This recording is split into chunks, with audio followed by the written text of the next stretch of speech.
Assalamualaikum warahmatullahi wabarakatuh. Di sini saya dari kelompok 3 mata kuliah konseling trauma yang materinya mengenai konseling trauma menurut teori kognitif, di mana di sini saya akan menjelaskan sedikit pengetahuan saya tentang trauma konseling trauma menurut teori kognitif ini.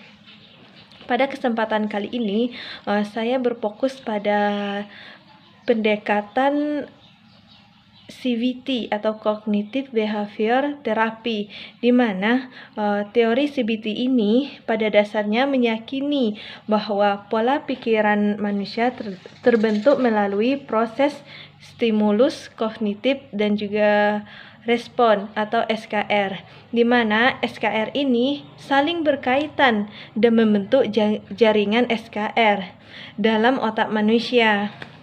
Nah, proses kognitif menjadi faktor penentu dalam menjelaskan bagaimana caranya manusia berpikir, bertindak, merasakan. Dan sementara itu, dengan adanya keyakinan bahwa manusia ini memiliki potensi untuk menyampaikan pemikirannya yang irasional dan rasional ini, maka di mana pemikiran yang irasional ini dapat menimbulkan gangguan emosi dan tingkah laku yang menyimpang.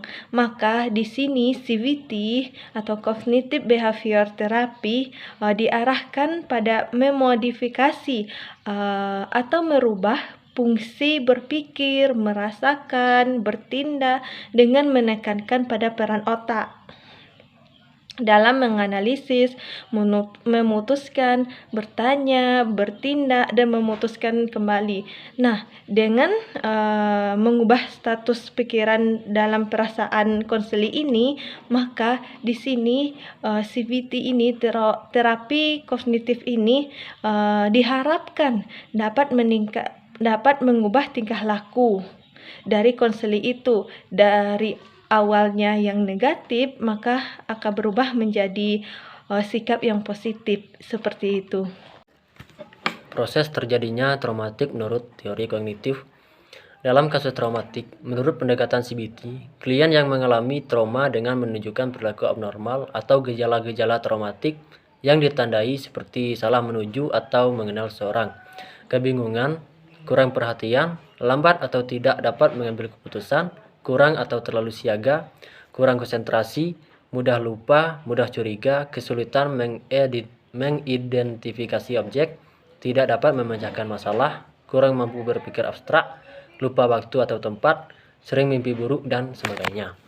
Saya akan menjelaskan dampak-dampak traumatik menurut teori kognitif. Yang pertama ada dampak psikis trauma menurut teori kognitif. Seseorang yang mengalami trauma dapat mengalami gejala stres pasca trauma, seperti kecemasan, gangguan tidur, dan fleksibel. Seseorang yang mengalami trauma juga dapat mengalami gejala depresi, merasa putus asa, dan kesulitan untuk menikmati aktivitas yang mereka nikmati. Salah satu dampak psikologis dari trauma pada fungsi otak adalah gangguan stres pasca trauma atau PTSD. Orang yang mengalami PTSD mungkin mengalami mimpi buruk yang berulang tentang pengalaman traumatis mereka, mengalami fleksibel, menghindari situasi yang merupai pengalaman traumatis mereka, dan merasa hiperwaspada atau mudah terkejut. Seseorang yang mengalami trauma juga dapat mengalami disosiasi.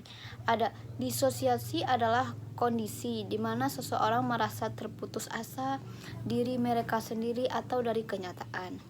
Seseorang yang mengalami disosiasi mungkin merasa seperti mereka sedang bermimpi atau tidak merasa terhubung dengan lingkungan mereka. Baiklah, di sini saya akan melanjutkan materi yang membahas dampak fisik trauma menurut teori kognitif. Contohnya dapat diambil dari tsunami yang terjadi di Selat Sunda. Akibat dari bencana tsunami ini, banyak masyarakat yang mengalami gangguan psikologis seperti tertekan, murung, depresi, dan trauma. Nur Rahman 2007 menyebutkan peristiwa bencana alam mengakibatkan keseimbangan kondisi psikologis seseorang terganggu. Ada 3 faktor yang mengakibatkan hal tersebut terjadi. Pertama, peristiwa bencana alam itu sendiri yang menakutkan dan mengancam keselamatan jiwa. Kedua, wafatnya orang-orang yang disayangi dan hilangnya harta benda yang dimiliki. Ketiga, kehilangan mata pencaharian dan kesulitan memenuhi kebutuhan dasar hidup mereka. Mereka membutuhkan bantuan baik berupa bantuan pemulihan fisik maupun psikologis. Namun dalam kenyataan, bantuan yang diberikan oleh pihak pemerintah maupun masyarakat lebih banyak pada pemulihan fisik, seperti mendatangkan alat-alat medis,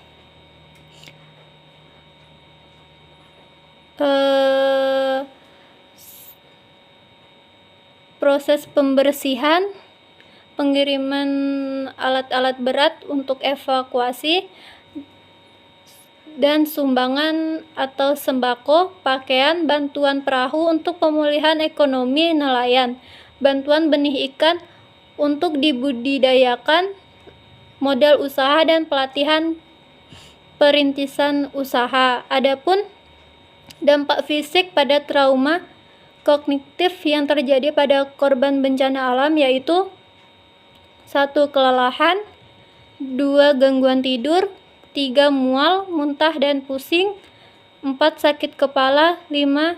Keringat berlebihan dan detak jantung meningkat. Materi selanjutnya yaitu tentang intervensi trauma kognitif. Intervensi secara umum adalah upaya untuk merubah perilaku, pikiran, dan perasaan seseorang. Intervensi tidak hanya dilakukan oleh psikolog dan dapat digunakan dalam berbagai bidang. Salah satu intervensi dalam konteks hubungan profesional antara psikolog dan pasien adalah psikoterapi. Menurut Beck 1995, dalam Townsend 2003, terdapat 3 komponen utama dalam pelaksanaan terapi kognitif, yaitu aspek didaktik atau edukasi, teknik kognitif, dan intervensi perilaku. Pendekatan dalam aspek didaktik, terapis menekankan bahwa terapi kognitif adalah terapi yang harus dijalankan oleh individu tersebut dengan cara menjelaskan apa maksud dan tujuan terapi kognitif, bagaimana cara melakukannya, dan bagaimana membentuk struktur berpikir yang baik. Teknik kognitif mengajarkan klien untuk mengenal pikiran dan alasan timbulnya respon emosi serta memodifikasi atau merubah pikiran otomatis. Dalam Townsend 2003, ada 2 jenis terapi perilaku terkait intervensi kognitif atau psikologis yang dapat dilakukan, yaitu yang pertama, terapi perilaku atau behavior terapi. Terapi perilaku ini sendiri terdapat beberapa jenis terapi yang sering digunakan, seperti relaksasi, desensitisasi sistematis, pembiasaan peran, modeling, pelatihan asersi, dan biofeedback. Yang kedua yaitu terapi kognitif. Keperlakuan terapi ini merupakan kolaborasi antara terapi perilaku dengan terapi kognitif yang masih dalam kelompok yang sama tetapi dengan sifat yang berbeda. Yaitu yang pertama terapi kognitif, yang kedua intervensi kognitif perilaku, dan yang ketiga non-perspektif behavior therapist. Terapi perilaku tanpa resep atau non-perspektif behavior therapist adalah berbagai jenis psikoterapi yang sering dapat dibaca di majalah-majalah atau buku-buku mengenai berbagai macam masalah yang menyangkut perilaku orang. Terapi kognitif dari Beck atau Beck's Cognitive Therapy yang dikembangkan oleh Aaron Beck untuk berbagai permasalahan klinis. Di dalamnya digunakan kolaborasi antara terapi kognitif dan perilaku, di mana terapi ini memiliki 8 teknik terapi kognitif. Yang pertama yaitu beraktivitas yang melawan ketidakaktifannya dan cenderung merasa depresif. Yang kedua, meningkatkan aktivitas yang menyenangkan. Yang ketiga, menilai kembali secara kognitif. Yang keempat, pelatihan asertif dan permainan peran. Yang kelima, dengan sendirinya mengidentifikasi pikiran sebelum atau ketika terjadi perasaan sedih. Yang keenam, menguji perasaan sedih. Yang ketujuh, mengajarkan pasien untuk tidak mengutuk diri sendiri. Dan yang kedelapan, menolong pasien mencari alternatif jalan keluar. Intervensi kognitif pada manusia merupakan bentuk intervensi psikologis. Teknik dan terapi latihan dalam konseling yang dilakukan pada manusia.